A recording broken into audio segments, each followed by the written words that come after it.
Hey my friends.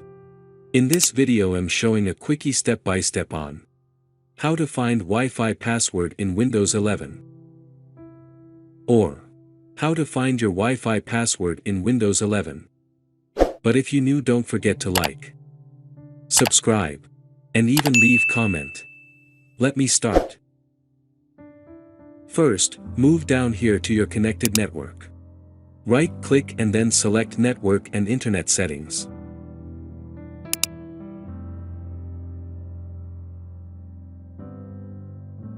Click to open Advanced Network Settings.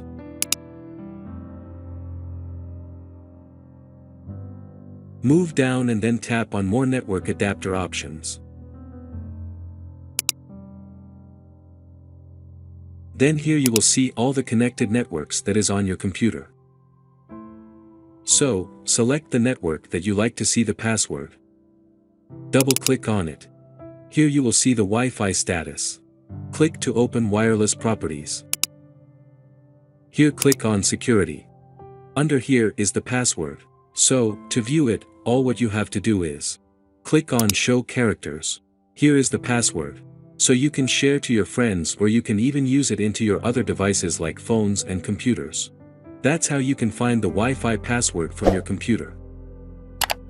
So thank you for watching, and don't forget to subscribe. Have a nice time.